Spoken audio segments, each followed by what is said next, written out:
night may be long and the dark may be deep, but the answers are there to be found. Whether it's the normal, the abnormal, or the paranormal, you're in the right place. Let's go beyond reality. Jason, it will not be with us, and I've got to say something, and I wasn't going to mention this before, but it's getting a little bit serious. Actually, it's been serious for a while. It's getting more serious. Jason has been dealing with his father, who's very, very ill, and he took a severe turn for the worse late in the middle of the week last week, and it's gotten worse today. So Jason's not going to be with us for a couple days anyway. We're not really sure what's going to happen, but I know that all of you will be sending as much love and positive energy as you can for Jason's dad. I do the same. So hopefully that helps. If nothing else, hopefully it comforts Jason in this difficult time for him. So we'll carry on here, of course, and do the program as best we can. And we'll hope to have Jason back soon on a good note. That's what we're hoping for anyway. We do have a really great program for you lined up tonight. I'm a little bit hoarse. I just spent the weekend in Ohio, as most of you know, in Cleveland at an event called Dark Xmas. I was there with Rebecca Foster. We had a fantastic time, saw a lot of great people, met some of you, which was really, really awesome. And but I pay for it for a few days afterward. We have to, bear through this hoarseness and whatever else, the exhaustion, whatever it is that happens when you attend an event like that. It's well worth it. I love doing it, but I do pay a price for a few days. So bear with me. We will still get through this without any problem. Tonight we're going to be talking with Seth Shawstack. He is an astronomer. He's actually a senior astronomer for SETI, which is the Search for Extraterrestrial Intelligence. And we'll be talking about the search for intelligent life in outer space. Is it out there? If it is, how are we going to get in touch with it? Do we want to get in touch with it? Is this something we want to do? I know there are a lot of people working on it, so some people surely think that's something we need to do. And Seth will talk about that tonight. I'm excited about this conversation. Tomorrow night, Al Ridenauer is going to be with us. He is an author and a podcaster. We're going to talk about his book called The Krampus and the Old Dark Christmas. It's the only English language book that explores the Krampus tradition in depth. Now, Krampus Day, I think, is December 5th, so it's coming up relatively soon. And ever since that film came out a few years ago, which portrayed Krampus as a very, very evil character, there's been a lot more attention in what Krampus is about and what the legend is about. And we'll learn a lot more about that on Tuesday night with Al Ridenauer. And then we're going to have a couple of days of some best of programs as we all take a break to enjoy the Thanksgiving holiday. And I think we all need that. I hope everybody's got some really great plans scheduled for Thanksgiving, gets to spend the time with some friends and some family, get a little bit of a break from the rat race, if you will, and enjoy yourselves and enjoy maybe a good meal. You know, that's always part of it. I'm going to try to avoid the good meal this year. I'm just like the food thing. I'm just kind of tired of the food thing. You know, I don't need to eat so much every time there's a gathering. I do, but I don't need to. When I got back from Ohio, one of the things that I came home to is, this is just bizarre to me. My black lab, who is 14 years old, she's been a fantastic dog, woke up Sunday morning before I had gotten home and not able to walk, not able to move her back legs. She's been relatively healthy, but really has been somewhat arthritic for some time. She moves slow, but she gets around. Well, she couldn't move at all Sunday morning. And, thoughts of a stroke or some other very, very serious occurrence had come to everyone's mind. And she ended up going to the vet before I got home. And it turns out she has doggy vertigo. Has anybody ever heard of doggy vertigo? It's bizarre. She's better today, but she walks like she's drunk. It's really kind of funny. It's hard not to laugh. But the poor thing is, when she sits there and she tilts her head, she just can't keep her head straight. It's very, very bizarre. But the good news is it looks like she'll recover and she'll be fine. You've heard of it. Some people have heard of it in our chat room. This is new to me. Very, very new to me. So we've got a lot of great stuff coming up. I'll remind you to visit the Facebook page and the website. The website has the Beyond Reality Radio coffee mug on it, which is a great holiday gift for anybody on your holiday list. It looks good. It keeps coffee nice and warm for you, and it makes it taste yummy. Or hot chocolate, or tea, or anything that you happen to prefer. It's a great holiday gift, and it's right on the website. You just click on the picture of the mug, and it'll take you through the ordering process. And it also supports the show, helps people share your appreciation for and your love of Beyond Reality Radio. So we like you doing that for us too. Okay, so let's take a break, and when we come back, we'll bring our guests in. Again, we're going to be talking with Seth Shawstack. He's an astronomer. He's actually a senior astronomer for SETI. It's going to be a great conversation about the search for extraterrestrial life. It's Beyond Reality Radio. I'm J.V. Johnson. Did you know that online retailers like Amazon have constant deals that can save you money on the things you buy every day? It's no joke. Save 40%, 50%, even 80% on great products, and all you have to do is know about them. Noodle Shark is the way to be alerted when something good is coming your way. Noodle Shark is the social media page that lists great deals that not only save you money, but give you the deals before anyone else has them. All you have to do is find Noodle Shark on Facebook. Search it as The Noodle Shark. That's The Noodle Shark, because you deserve to save too. Become a shark and save. Please support the program. Go to patreon.com/Johaw. That's JOHAW. Of course, I mentioned it earlier, Jason won't be with us tonight. He's got some personal things he needs to attend to, and we're all sending very positive thoughts and love his way, of course. But we have a great program lined up for you. Tonight we're going to be speaking with Seth Shawstack. He's an astronomer. In fact, he's a senior astronomer for SETI. And we're going to be talking about the search for intelligent life in outer space, in the cosmos. Seth, welcome to Beyond Reality Radio. It's a real honor to have you on the show tonight. Thank you very much, JV. So, first thing I have to ask you is the million-dollar question. Are we alone in the universe? Well, the question may be worth $1 million, but the answer is probably not worth terribly much yet because we don't know. There's no compelling evidence that we have any cosmic company, although it would be stunning if we didn't. Yeah, I mean, when you start talking about the numbers involved, you talk about the numbers of stars, suns that have the numbers of planets orbiting them, and the numbers of galaxies that exist. I mean, just basically in the universe that we know of. I mean, the numbers have to say somewhere along the way it would be hard to believe we are alone, right?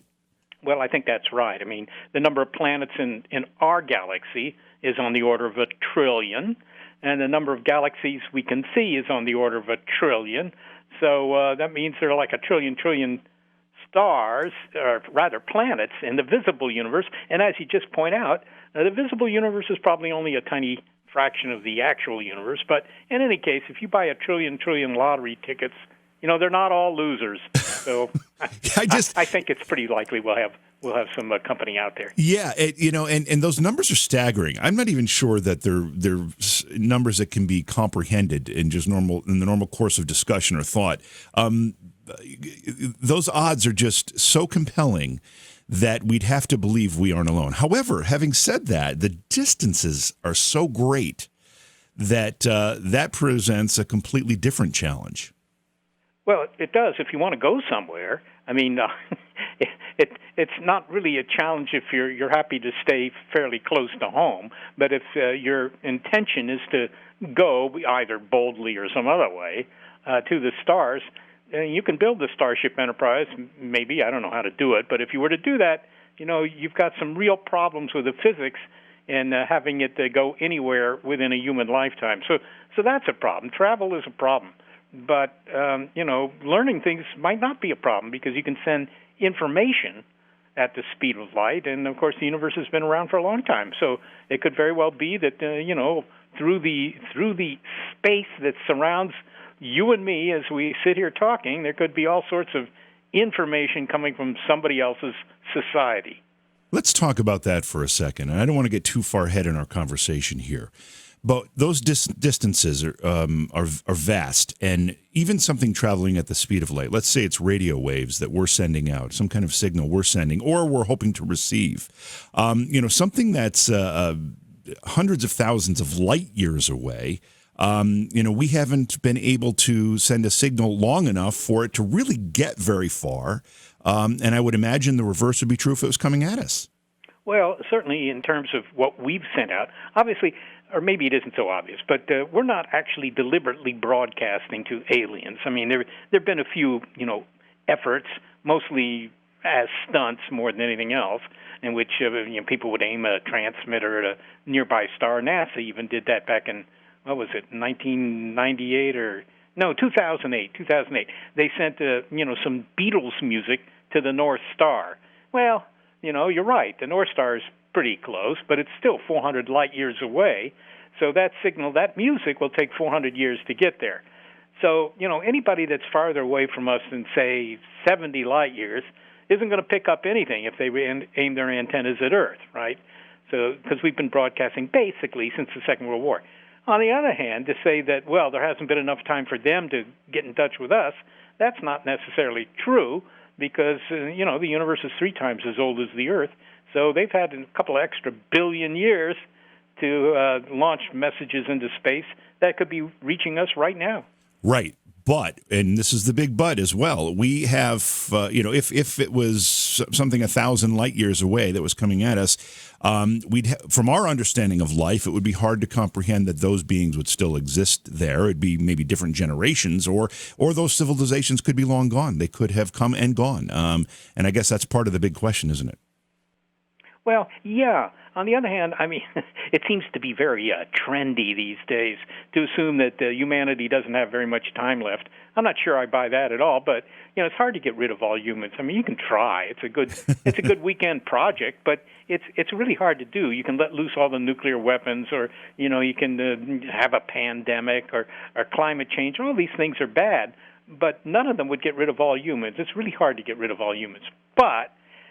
So I don't think that we only have another 1,000 years. I mean, Homo sapiens has been sort of traipsing around the planet for 200,000 years, and you can say, well, most of that time they weren't doing very much that was interesting. I mean, that's a matter of opinion. But to say, well, after 200,000 we only have one more 1,000 left, I'm not that pessimistic.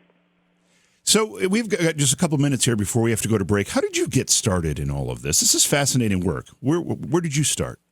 Well, I studied physics and then astronomy, and I was a radio astronomer. I was using big antennas to study galaxies, actually. And it occurred to me one late night when I was doing observations for my dissertation, actually, that the equipment that I was using to study galaxies could also be used to possibly eavesdrop on extraterrestrial signals. And that was kind of an interesting idea. And later on in my career, I had the opportunity to actually try an experiment like that, to actually try and listen for signals. And, one thing led to another, and before I knew it, I got a phone call from the SETI Institute here in the Silicon Valley, and they said, you interested in a job here? So that's how it happened, a series of, if you will, accidents.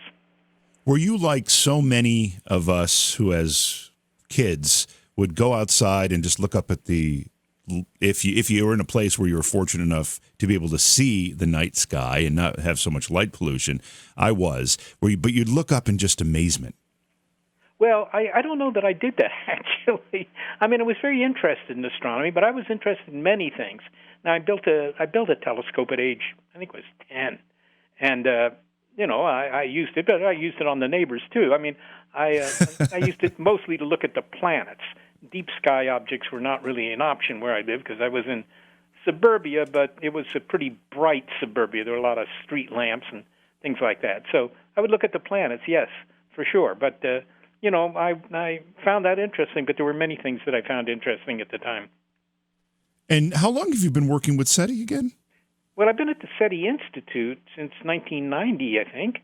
I did some SETI experiments even before that, believe it or not, but as an astronomer working in an astronomy department. You also have, I believe it's a podcast, right? The Big Picture Science. Is that a regular podcast that you do?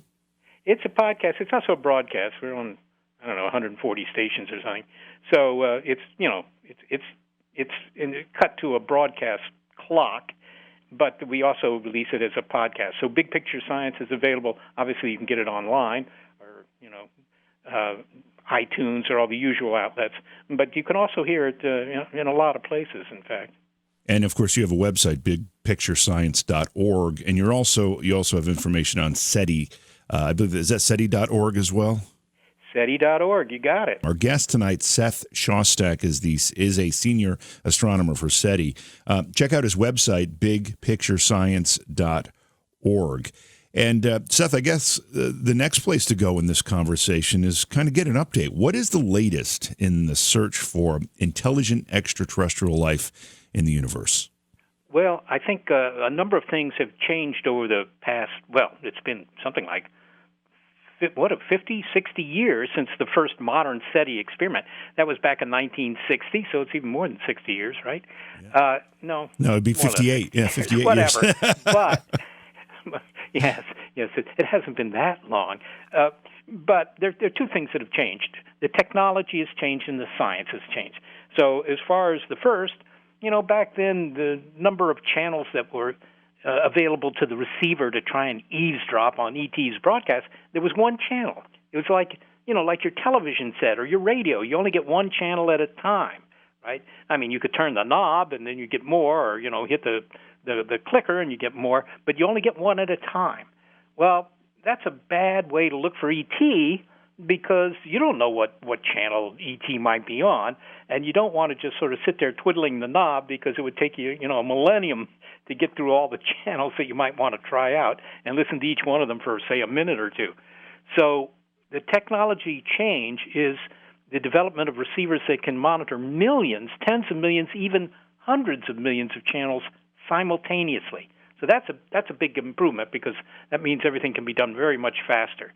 So it's like, given one of those explorers of the 16th century, like Jim Cook or one of these guys, give them a steamship instead of a sailboat and a sailing ship, and then maybe they can find new lands a lot more quickly.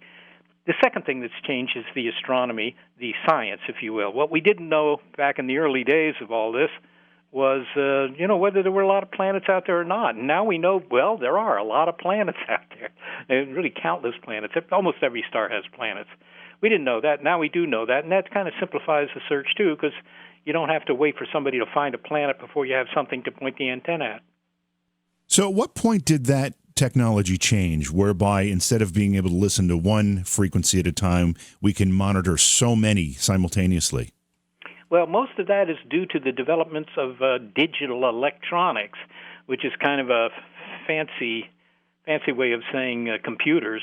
And that began to change in the 1970s. I mean, it's been a continuous improvement. It's like saying, when did the first, personal computers come along? Well, that also happened in the 1970s, but, the precursors were there even in the late 1960s. So, but it's been the last 40, 50 years that we've developed the kind of electronics, the kind of computing power that would allow you to do that. Yep, it's a man's dream. You no longer ruin your marriage by hitting the clicker and going through all the channels. You just get a couple of 100 million at once. I don't know that I could I can't take the channels I watch now, so I'm not sure I could do that. When we talk about the effort to either contact or receive communication from some other form of extraterrestrial life that we don't know exists, or even if it exists, is radio still our best opportunity? Are radio waves still the best chance at doing that? Well, I don't think anybody really knows the answer to that, JV. I mean, we use radio primarily, but not exclusively. As you point out, we've also been busy developing techniques for looking for flashing lasers or something else like that. But what you want is some sort of communication medium that goes through the gas and dust of space. I mean, you think space is empty. It's not quite empty. There's gas and dust in space. So if you're talking about communication over big distances, that kind of blocks the view. So, but radio goes right through all that. So that's an advantage. Infrared light goes through it too, so maybe you could use infrared light. But there are plenty of other suggestions. I get emails from people essentially every week saying, "Oh, you guys using radio, that's so old school. You should be looking for, subspace communication. That's what they use on Star Trek." Well, Yeah, but Star Trek is fiction, so that's a problem. Nobody knows how to make a subspace communication set, whatever that is. Sometimes they say, well, gravity waves or neutrinos or this, that, and the other. I mean, there are lots of suggestions, and they're not all crazy, but it's still the case that radio seems like a good bet, or light. They're the same thing, really. Yeah, I was just going to ask that question. Light is part of the same, ultimately the same spectrum. It's just a different part of the spectrum as radio waves. Obviously there's a visual component, but does light get obstructed by that space dust and that cosmic material that you were talking about? Yeah, well, it does. I mean, certainly visual light, the kind of light you see with your eyes. I mean, anybody who goes to a dark spot on the surface of the planet, if you can still find one, there are 3 left, I think, somewhere. You look up, you can see the Milky Way, and when there's no moon and the Milky Way looks a little brighter, you'll notice that there's some dark patches there, and those are just big clouds of dust in our own Milky Way. So you don't need anything more than a clear night and a dark night, and you can see the dust for yourself.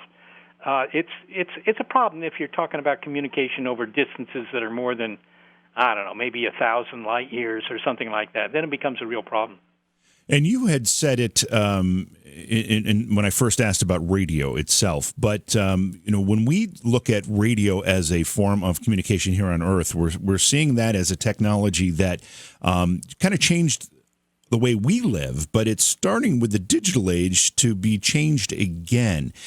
Can we assume, and I know the answer to this is going to be maybe, can we assume that a civilization that may have a 100,000-year head start on us in technology is even going to be paying attention to radio or using radio as any form of communication?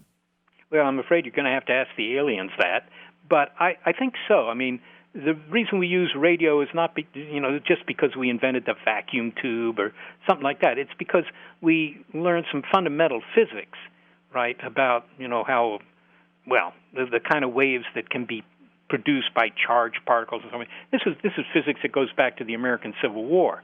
That's when the equations that govern light and radio waves were written down.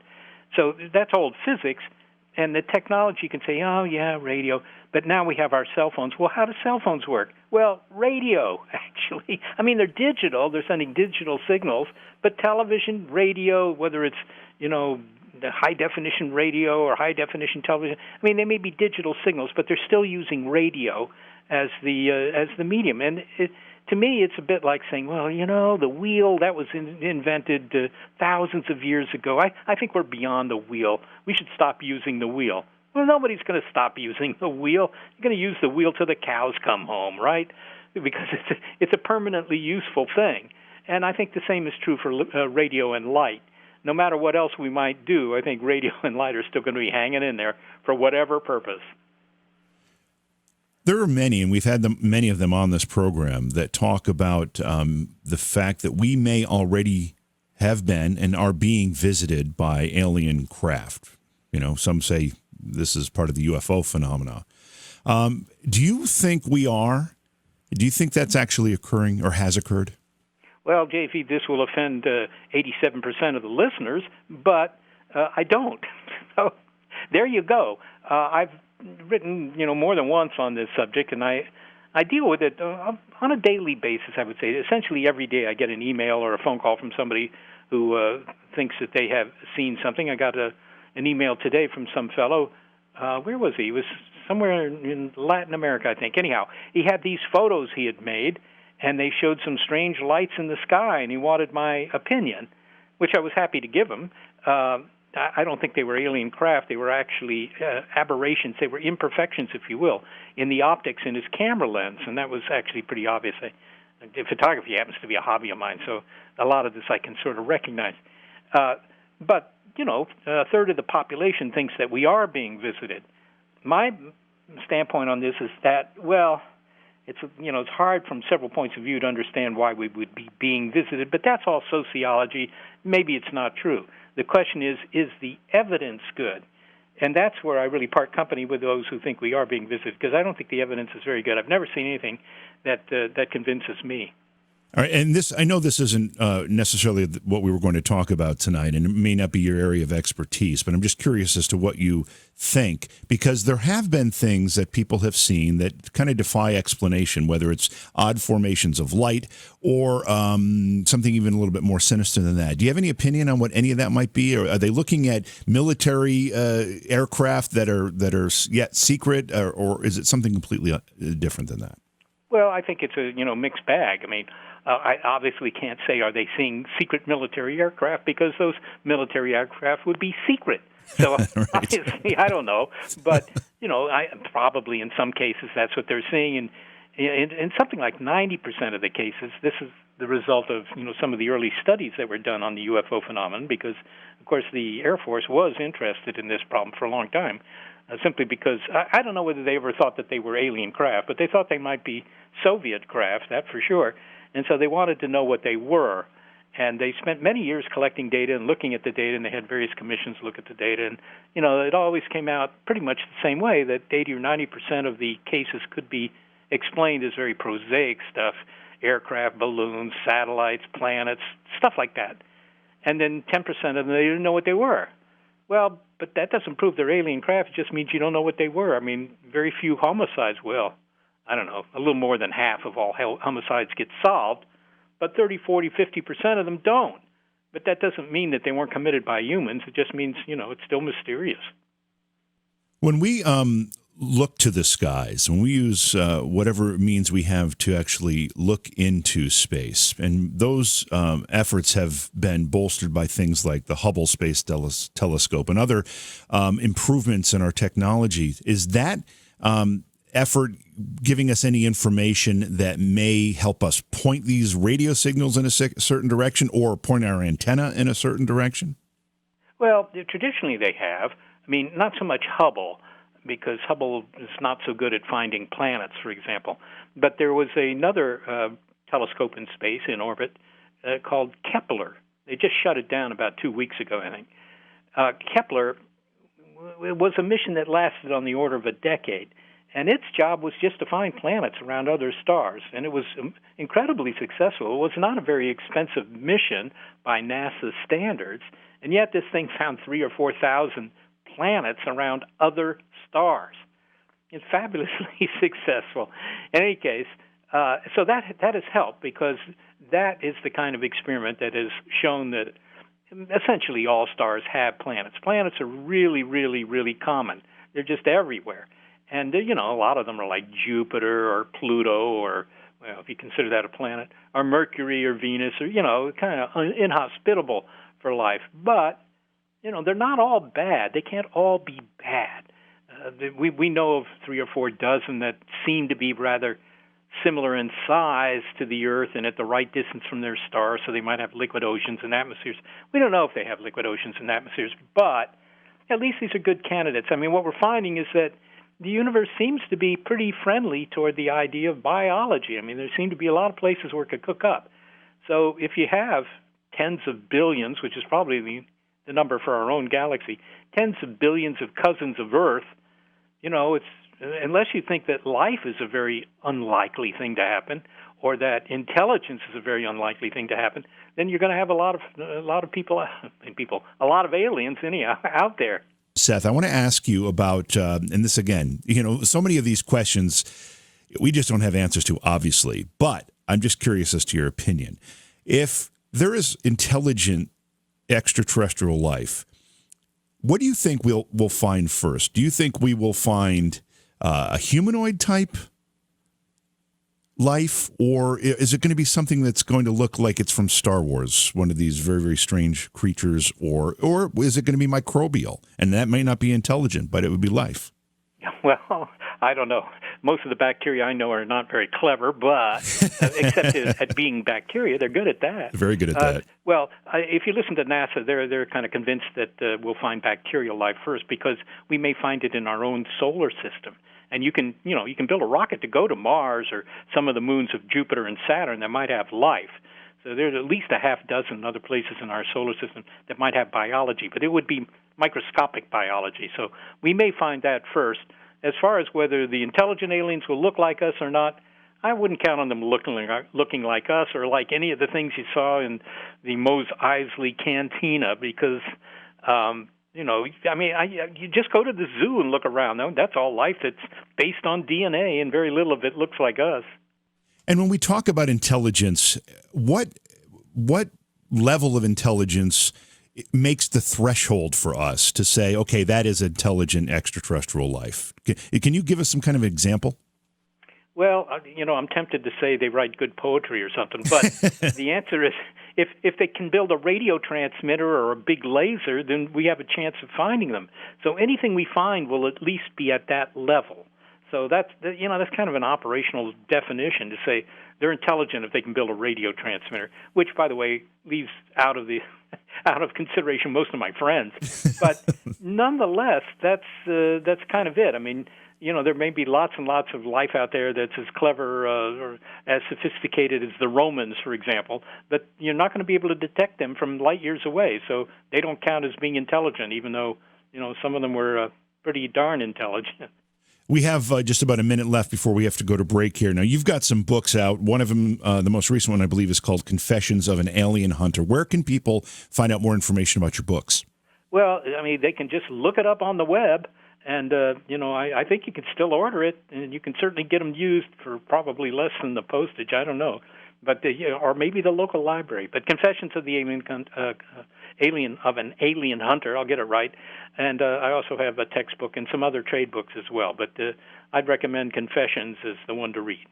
But we have a great show. We'll continue with our guest, Seth Shawstack, in just a few moments. We'll also take your phone calls.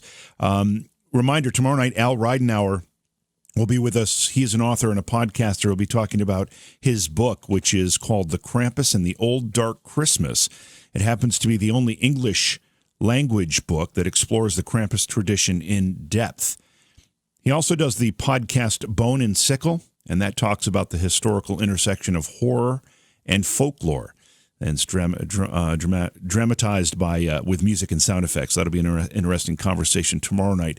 And then for the next two nights, Wednesday and Thursday night, of course, we'll be observing the Thanksgiving holiday. We'll be featuring some best of programs for you on those two nights. And we'll be back with you live next Monday night. A lot of great stuff coming up, though. And also, don't forget to visit the website. Check out the Beyond Reality Radio coffee mug. It makes a great holiday gift. It's right there on the website. You can order it. Very simple. And then also go to the Facebook page. Give it a like. And I'd appreciate it if you stop by mine. Mine is, you can find it in two ways. It's either JVJ Paranormal or just at JV Johnson. And love to have you give that Facebook page a like. Our phone number is 844-687-7669. Like I said, we will be taking your phone calls in just a few moments. Let's bring our guest back in. Again, Seth Shawstack is with us. He's a senior astronomer for SETI. Seth, recently in the news, some scientists were talking about an object that was passing through our solar system that at first it was just assumed it was a space rock, and it very well may have been just a space rock. But some scientists were starting to think it wasn't because of its shape and the way it was traveling, that it may in fact have been artificial and some kind of artifact or some type of alien craft or something. I'm sure you know what I'm talking about. What are your thoughts on this? Yeah, actually, this was a paper written by a couple of guys at Harvard, led by Avi Loeb. Avi Loeb is actually the chairman of the Harvard Astronomy Department. These guys know what they're talking about, but they noticed that this rock, this object, I'm not going to call it a rock because maybe you don't know whether it's a rock, but an object that was discovered in our solar system about the size of the Rose Bowl. I mean, except that it's much longer than it is wide, so it's kind of like a cigar that's the size of the Rose Bowl. It was, in our solar system, and by looking at its orbit, you could tell this wasn't something that originated in our solar system. We know of lots and lots of asteroids and comets and things like that, but they all were born in our solar system. They all live in our solar system. This was an intruder. It was like finding a strange guy in your dining room one evening, okay? Not the usual family members. So this thing was looked at, and people, when is it an asteroid? Is it a comet? These things can get tossed out of somebody else's solar system.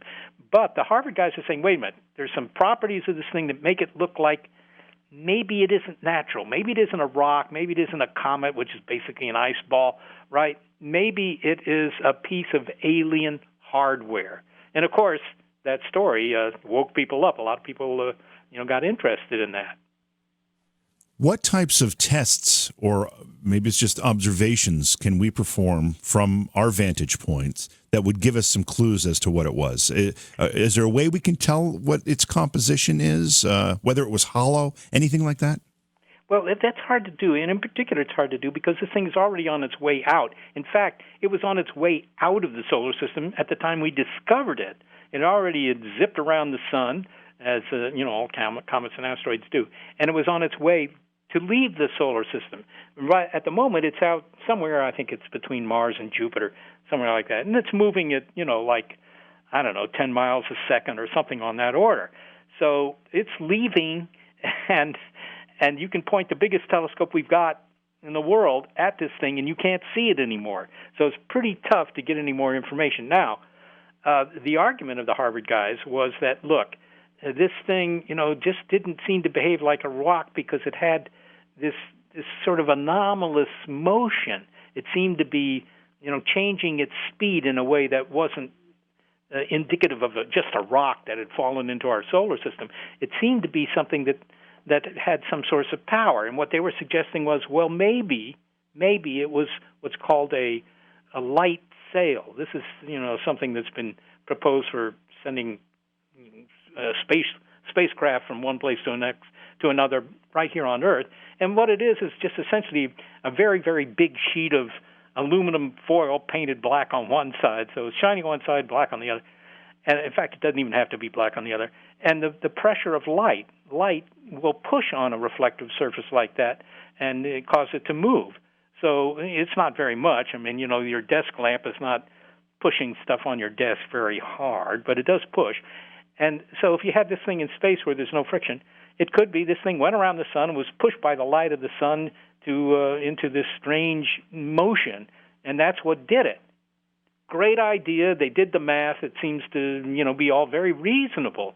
The only thing is, nobody knows because you can't do any more measurements on it, and the measurements that were made were certainly not conclusive. The only way we're ever going to know what Oumuamua, which is the name of this thing, the only way we're going to know what that is or was is to find another one. If another one comes in and it clearly is something artificial, then I think Avi Loeb himself says you're going to spend the money to build a giant rocket that can catch up with these things and take a look at them up close.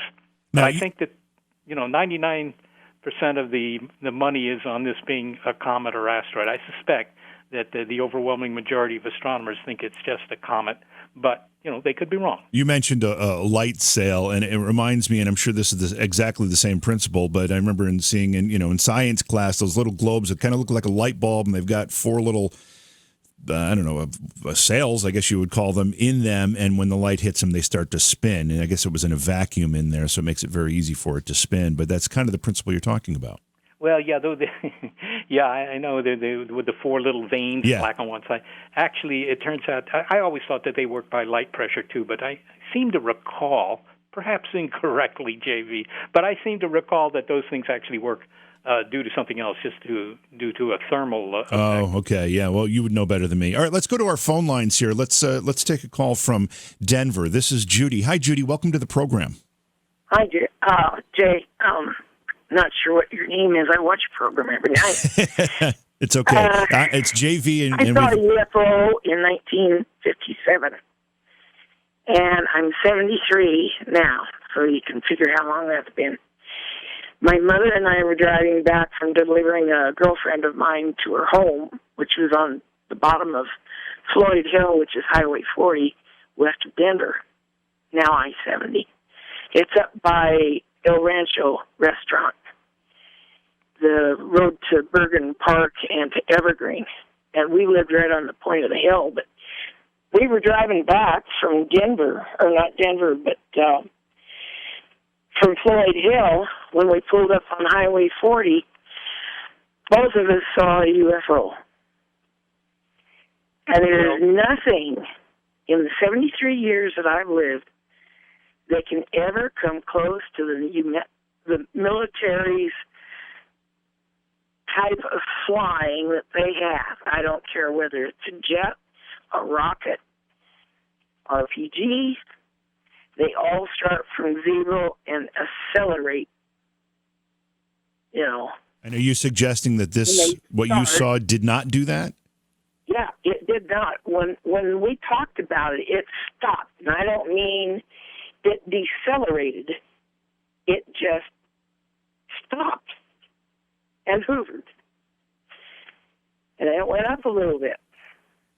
Let's get. And Mom says, I think we better head home. So it scared you. It frightened you. Well, she was kind of scared, yeah. All right, I want to get Seth's thoughts on that. These are the types of reports we hear, Seth, and we don't know what they are. That's why they're unidentified. But when you hear a story like that, what do you think? Well, I have to tell Judy this. The number of people that see UFOs, I mean, every day it's like there are 30 reports. Those are the ones that get reported. And, Judy, I don't know if you reported this to anybody, but those are ones that actually, so, essentially every hour there's another sighting somewhat similar to what you say. They see something in the sky that they don't understand. Very often they say, it came to a stop or it accelerated and stuff like that. Now, I remember listening to a guy telling me this in Boulder, which isn't too far from where you are, many years ago, and he saw something. There was some guys there in Boulder who had videos that they had made, but unfortunately, all the videos they made, curiously, all pointed in the direction of the Denver International Airport. So I kind of suspect what they were seeing were aircraft. Aircraft can produce the kind of motion that you saw because you're driving along and the airplane's moving along. And if suddenly it turns a little bit so that it's aimed more or less in your direction, then it'll seem as if it's stopped, right? So I don't know what it was. It was 1957. That's a long time ago. But, the explanation for most of these things can be found if you report them right away and somebody can look into aircraft records and stuff like that. Judy, thank you so much for sharing that story with us. We appreciate it. Our guest tonight, Seth Shawstack, we're talking about the search for intelligent extraterrestrial life throughout the universe. And Seth, I have to go back to the phone lines because I apparently cut Judy off prematurely. She did want to add one more point to her story. Judy, sorry about that. Welcome back. You said there's something about the FBI was involved here? Yes. About a month after I checked out these books and I started getting some good photos of pilots photographing UFOs, they came up to my house that my dad had up on top of El Rancho Hill and wanted the books. They even opened up the high school so they could get the books out of the locker in my gym locker and in my chair that I had that had a seat in it.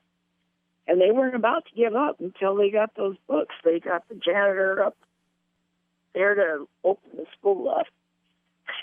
So wait a second, I never could find those books after they took them. Just so we understand, after you had this sighting, you took books out to read up about this type of... Yeah, UFOs. You did. And it was the shape of an egg in a frying pan. Okay. It had big yolks. That's the shape of it. Okay, so you took the books out, and the FBI came in search of the books, and you were in school at the time? Yeah. Wow.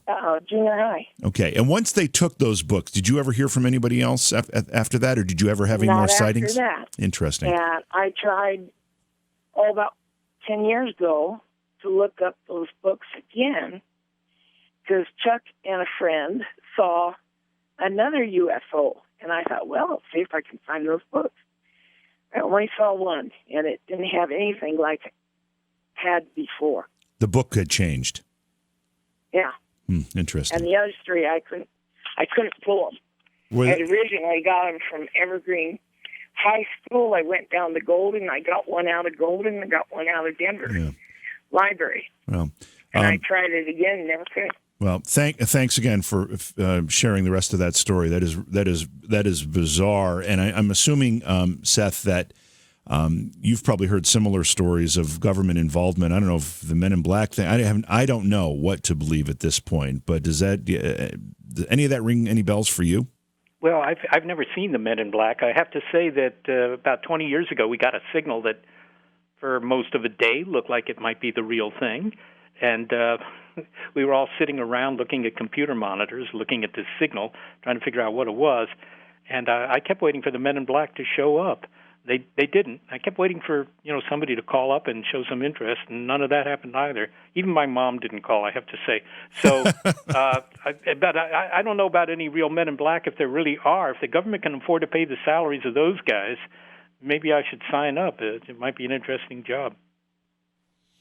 All right. Well, again, thank you to Judy for sharing that. Again, this is going to be a short segment here before we have to go to break. When you are performing these searches with SETI, is there a place that people can go to be updated on that effort specifically? Yeah, there is. There is a website, which lamentably I can't find it in my brain at the moment. But the best thing to do is go to the SETI Institute website. That's our sort of home website, and that's just SETI.org. Type that in, and you'll find the links there, so you can go see what the antennas are doing at any given moment. We use a series of 42 antennas. They're in the Cascade Mountains of Northern California, even farther north in San Francisco. They're about 300 miles north of San Francisco in the mountains there. And you can see, there's a webcam, so you can see them sitting there or moving across the sky. And you can also, there's a star map and shows you what they're pointing at any given time. Okay, when we come back, and when I opened up our discussion, Seth, I said I was asking the $1 million question. When we come back, I've got the $2 million question. That's what we have to look forward to on the other side of the break. It's Beyond Reality Radio. Our guest tonight is Seth Shawstack. And Seth, I had opened up the program with the $1 million question, which is are we alone in the universe?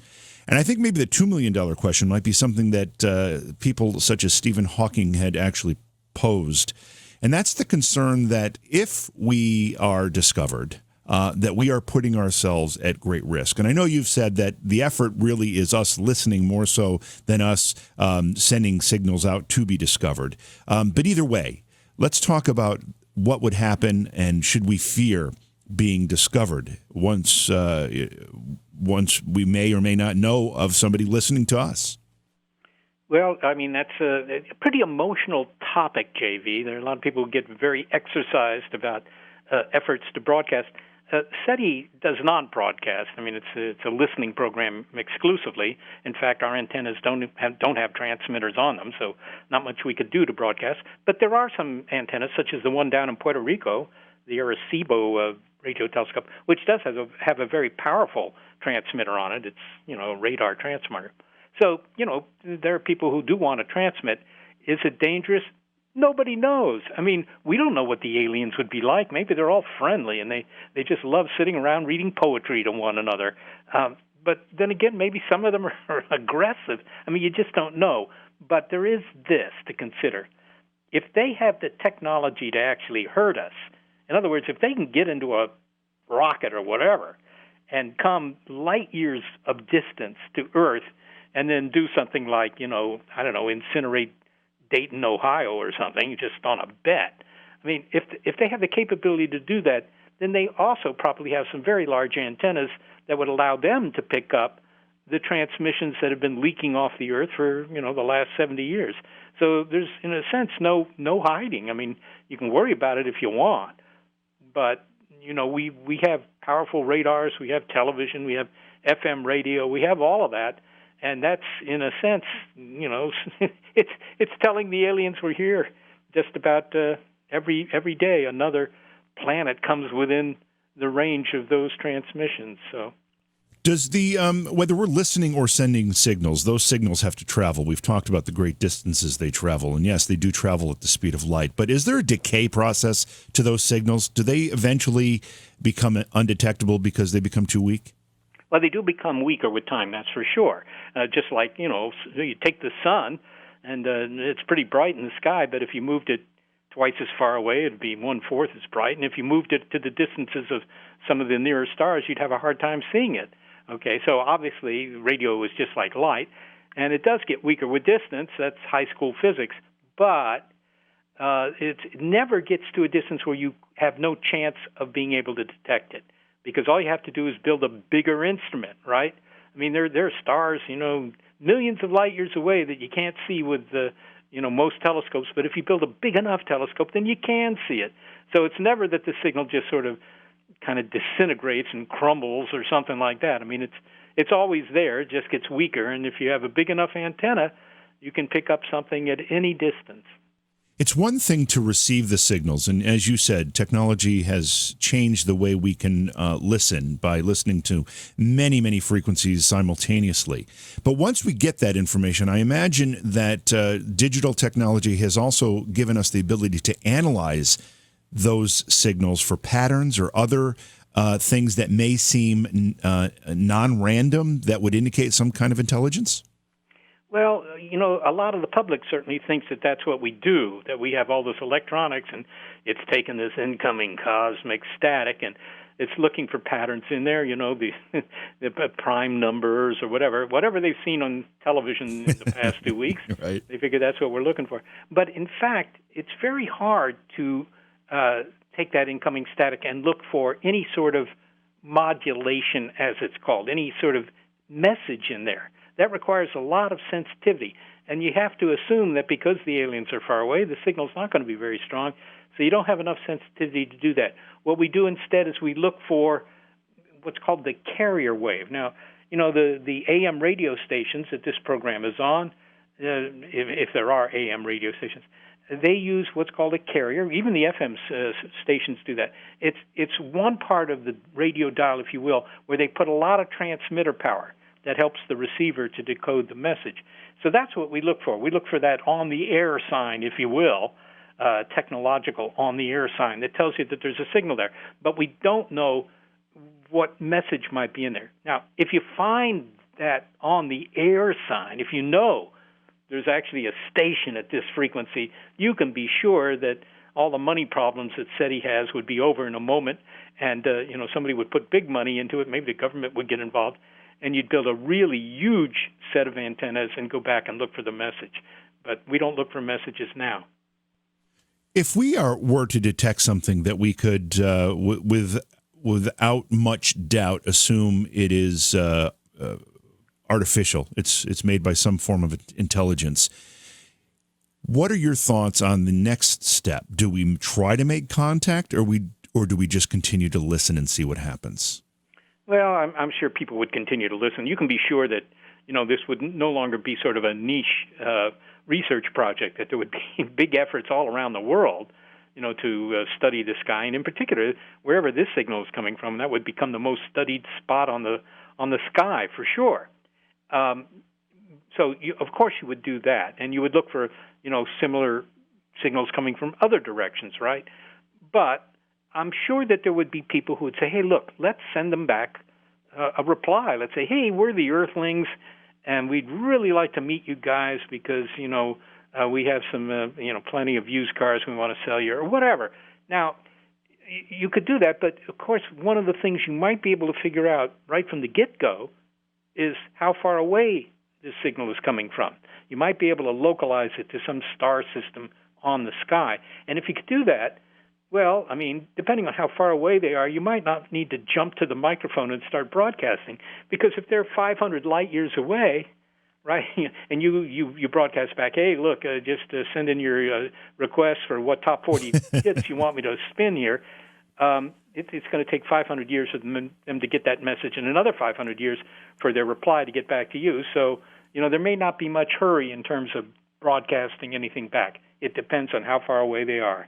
Is there any technology or theory that is starting to show some promise for bending these times? In other words, making that communication essentially faster than the speed of light, whether or not the signal actually travels that, or it uses some type of, and I'm going to use words that I don't completely understand, Seth, so forgive me, but wormhole or something else that distorts time?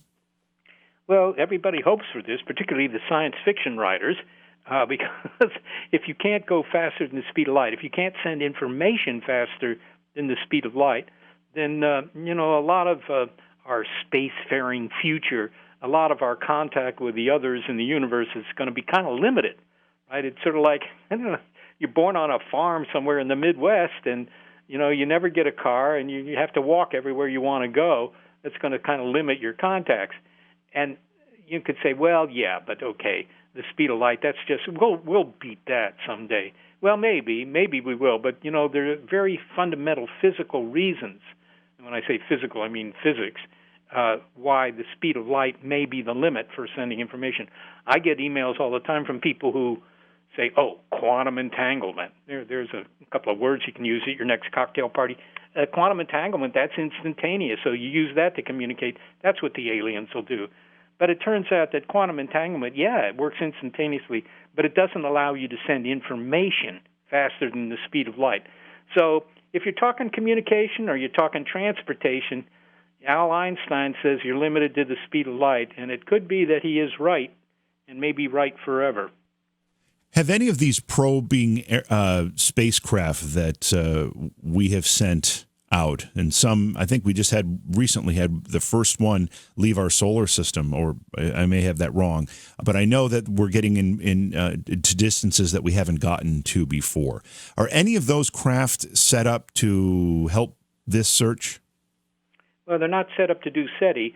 They all have messages. They all have greeting cards, bolted to the outside. I mean, the Pioneer spacecraft, which were launched in the early 1970s, they have that plaque about the size of an automobile license plate, and it has the nudie cutie couple on it. And the guy's raised his hand, like I don't know, either he's saying hello, or maybe that's the universal symbol of war to the Klingons. Who knows? But so they have plaques.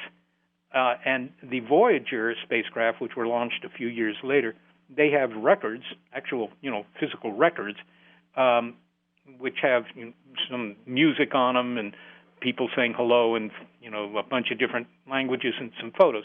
So these greeting cards have been sent into space, but they're going at the speed of these rockets. And these rockets go, 5 or 10 miles a second.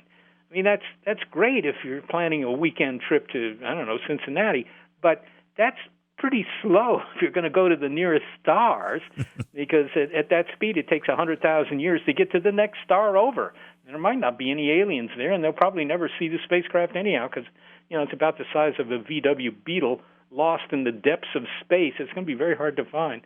So we have done all this stuff, but it's more as a kind of a demonstration for ourselves. How is SETI funded? Well, my usual response to that is not very well. The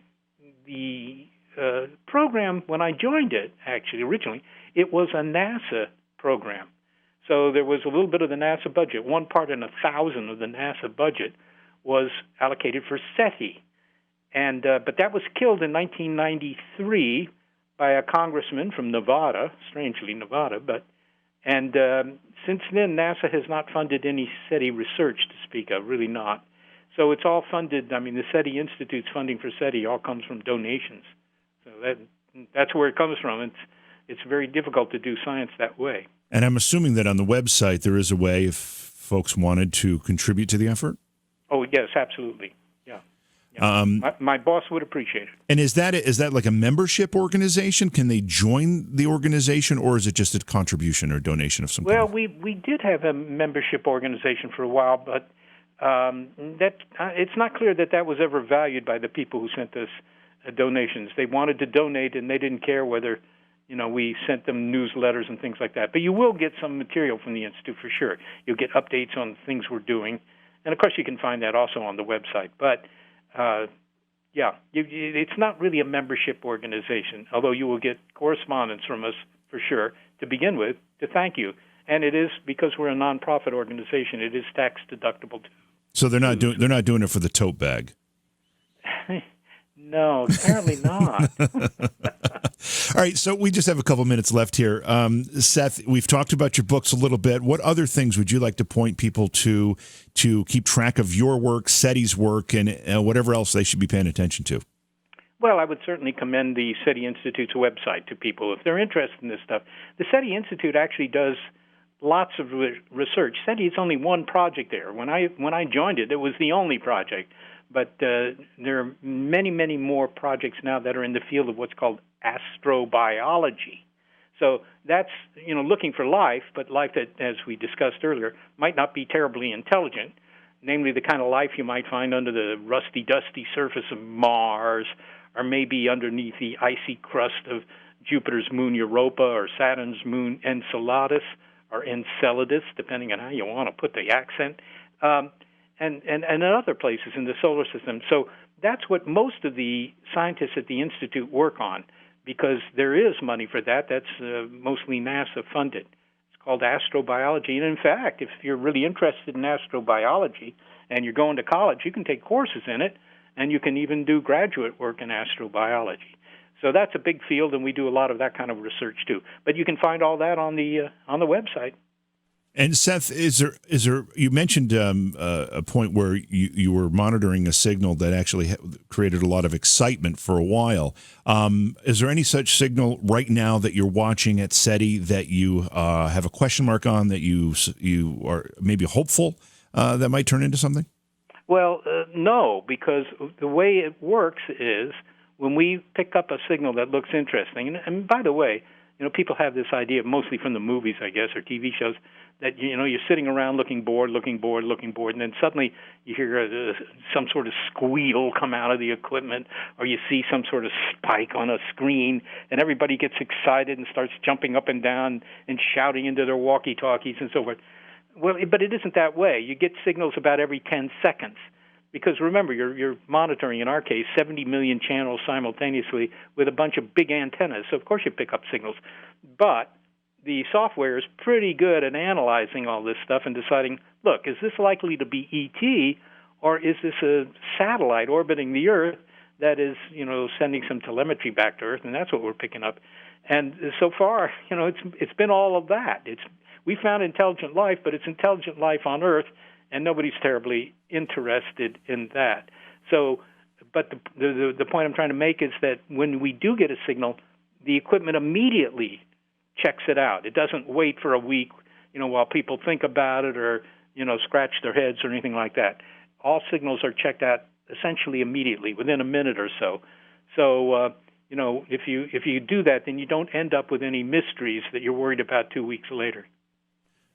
Seth, it's been a fascinating conversation. Really appreciate the information and the time, and hopefully you'll agree to come back on the program, especially if you pick up one of those signals that has you looking at it with great interest.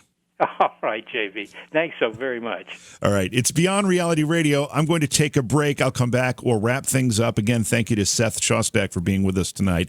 Don't go away. We've got more to come. Looking for our guest's book? Go to Amazon.com/shop/JVJTaps. Really, really interesting, and I hope we get him back on the program sometime soon. Once again, I will ask you all to send your positive thoughts, love, affection, and healing thoughts to Jason's dad, who's suffering right now. Well, I don't know about suffering, but he's taken a turn for the worse in his health, and that's why Jason hasn't been able to be here, and probably won't be with us again tomorrow night. Although I don't know for sure. I guess we'll all hope that things take a positive turn here, at least soon. Let's see. So tomorrow night we will be talking with Al Reidenauer, and we'll be talking about his book, The Krampus and the Old Dark Christmas, which is the only English language book that explores the Krampus tradition in depth. You all know that Krampus thing after that movie came out a few years back. It's kind of becoming a little more popular. I think Krampus Day is December 5th, so we're right around the corner from that. I also hope you all have some great Thanksgiving Day plans, get to enjoy it with friends and family. We will have best of programs for Wednesday night and Thursday night as we honor and observe Thanksgiving. That's going to do it for tonight. Again, thank you for being here. It's been a terrific evening, a terrific conversation, and we'll catch you all tomorrow night. It's Beyond Reality Radio. I'm J.V. Johnson.